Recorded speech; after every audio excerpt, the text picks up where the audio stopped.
Hello, જય માતાજી. કેમ છો બધા? તો ફરી પાછા આપણે આવી ગયા છીએ આપણો નવો વ્લોગ લઈને. આજે જો બનાવવાનું છે આપણે ઘરે સરગવાનું શાક, સરગવાની કઢી. એની માટે આપણે કુકર લઈ લીધું છે. કુકરમાં એડ કરી દીધું છે તેલ. તેલની અંદર આપણે એડ કરી દઈશું આપણી હિંગ, અને પછી આપણે એમાં એડ કરી દઈશું આપણો સરગવો જે આપણે ઓલરેડી જો કટકા કરીને પાણીમાં ધોઈને રાખી દીધો છે એ આપણે એડ કરી દેવાનો છે. પછી આપણે ઉપરથી નાખીશું હળદર અને મીઠું. એને પછી થોડી વાર સુધી આપણે ચડવા દઈશું, અને થોડો ચડી જાય પછી આપણે એની અંદર આપણું જે ખાંડેલું લસણવાળું મરચું હોય એ એડ કરી દઈશું. પછી મરચું સહેજ પાકી જાય પછી આપણે એની અંદર એકદમ થોડું એવું પાણી નાખી દઈશું, કેમ કે આપણે બનાવીએ છીએ સરગવાની કઢી, એટલે પછી ઉપરથી આપણે કઢી બનાવવાની હોય એટલે પાણી બહુ નહીં નાખીએ. અને પછી જે આપણે નોર્મલ કઢી કરતા હોય ચણાના લોટની અંદર છાશ નાખી દેવાની, અને બસ પછી એ જે કઢી હોય એ આપણે આની અંદર એડ કરી દઈશું, એટલે આપણું જે સરગવાની કઢીવાળું શાક છે એ રેડી થઈ જશે. 3 થી 4 સીટી કરવાની. એકદમ એ થઈ જાય પછી એમાં આપણે કઢી એડ કરવાની. એકદમ ચડી જાય સરગવો પછી. અને જો અહીંયા આપણે રસ કાઢવાની તૈયારી ચાલતી હતી, અને રાત્રે પ્રોગ્રામ હતો પાણીપુરીનો. તો અહીંયા જો અમે બાફેલા ચણા અને બટેટા બેને સરખી રીતે એકદમ મેશ કરીને પછી આપણે એની અંદર હળદર, મરચું અને મીઠું એડ કરી દીધું છે. આપણો મસાલો થઈ ગયો તો રેડી. અને અહીંયા આપણે મીઠું પાણી બનાવવાની તૈયારી કરતા હતા, જેની માટે આપણે ઈમલી લઈ લીધી છે અને ખજૂર લઈ લીધા છે. એમાં આપણે એડ કરી દીધું છે પાણી, અને જો આપણે અહીંયા ગેસ ઉપર ઘડીક એને મૂકી દઈશું અને એને ઉકળવા દઈશું.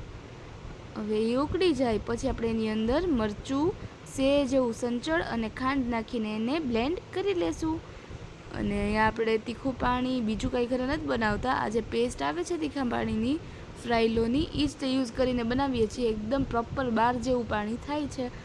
અને જો અહીંયા પૂરી તળવા માટે આપણે આટલું તેલ લઈ લીધું છે લોયામાં. હમણાં એ ગરમ થાય એટલે આપણે જો બધી પૂરી ઘા તળી નાખીએ. અમે 4 લોકો છીએ એટલે એ પ્રમાણે આપણે જેટલા માણસો હોય એ પ્રમાણે આપણે પૂરી તળી લેવાની. તળેલી પૂરીની પણ પાણીપુરી બહુ જ સરસ થાય છે. અને ઘરે અમે આ ફ્રાઈલોનું પાણી બનાવીએ છીએ તીખું પાણી, એ તો બહુ જ મસ્ત એકદમ બહાર જેવો જ તે સેમ ટુ સેમ ટેસ્ટ આવે છે. જો તમે ના ટ્રાય કરી હોય તો પ્લીઝ ટ્રાય કરજો. એ પૂરીનું પેકેટ આવે છે ને એની અંદર જ તે જોડે આ પેસ્ટ આવે છે, જે બહુ જ જોરદાર આવે છે. એટલે પ્લીઝ તમે લોકો ટ્રાય કરજો એકવાર. અને જો આપણે અહીંયા પૂરી તળાઈ ગઈ અને અહીંયા મીઠું પાણી થઈ ગયું છે રેડી આપણું, અને આપણે એને જો ગાળતા હતા આવી રીતે. જો આપણે પૂરી પણ બધી મસ્ત એકદમ રેડી થઈ ગઈ છે. તો એ તો મમ્મી કે થોડીક ઘટશે તો પછી મને કે થોડીક તળી નાખ હજી. આપણી કથરોટ તો ફૂલ થઈ ગઈ હતી, એટલે આપણે હવે જો અહીંયા પૂરી તળાઈ છે એ હવે આપણે એક થાળીમાં પણ ટ્રાન્સફર કરી લઈશું. પછી જો આપણે થાળીમાં પણ થોડીક એવી પૂરી તળીને રાખી દીધી હતી. અને એકદમ લો ટુ મીડિયમ ફ્લેમ ઉપર તળશું એટલે બ્રાઉન જેવી કલર ન થાય અને એકદમ કાચી પણ ન રહે. એટલે લો ટુ મીડિયમ ફ્લેમ ઉપર આપણે આપણી પૂરી તળવાની છે. જો એકદમ મોટી થઈ જાય જો પૂરી તળાઈ જાય એટલે. અને આની માટે તેલ પણ બહુ ઝાઝું નથી જોતું, ઓછા તેલમાં ઘાયકા પૂરી તળાઈ જાય છે. અને નથી બહુ એકદમ ઓઇલી તે નથી લાગતી પૂરી. જો અહીંયા આપણા મમ્મી હવે પાણીપુરી બનાવે છે પપ્પા માટે, પ્લેટ તૈયાર કરે છે. પૂરીની અંદર આપણે ભરી લીધો છે મસાલો. એક સાઈડ પપ્પાની પ્લેટ તૈયાર થાય છે અને એક સાઈડ મમ્મી કે સેજ હું પ્લેટમાં રાખી દઉં, તું એક વિડીયો લઈ લે.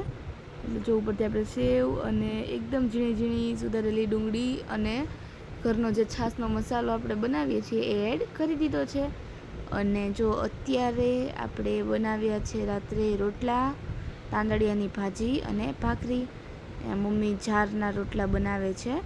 જાર અને બાજરો બે મિક્સ છે આમાં.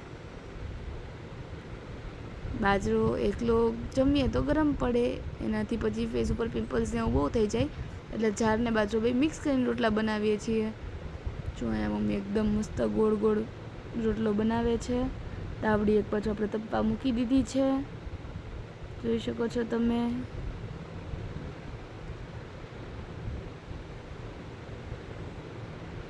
જો એકદમ આપણો ગોળ રોટલો તૈયાર થઈ ગયો છે અને આપણે તાવડી ઉપર મૂકી દીધો છે.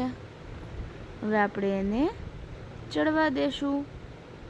એક સાઈડ ચડી જાય એટલે ફેરવી નાખશું, અને પછી બીજી સાઈડ એકદમ ચડી જાય પછી પાછો ફેરવી નાખવાનો, પછી થોડી વાર રાખવાનો એટલે એકદમ આપણો રોટલો તૈયાર થઈ જાય. અને અહીંયા જો આપણે લઈ લીધી છે ભાખરી, આપણી ભાખરી પણ બનાવી હતી. અને અહીંયા આપણે બની ગઈ છે તાંદળિયાની ભાજી. જો એ પણ કેમ કે પપ્પાને જમવાનું ઘરે હતું નહીં એટલે આપણે તાંદળિયાની ભાજી એટલી જ કરી હતી, ખાલી મમ્મી પૂરતી જ તે. તો મમ્મી અને વીરાબાઈ જમી લીધું. બસ, that's it for this video. Please like, share and subscribe. જય માતાજી.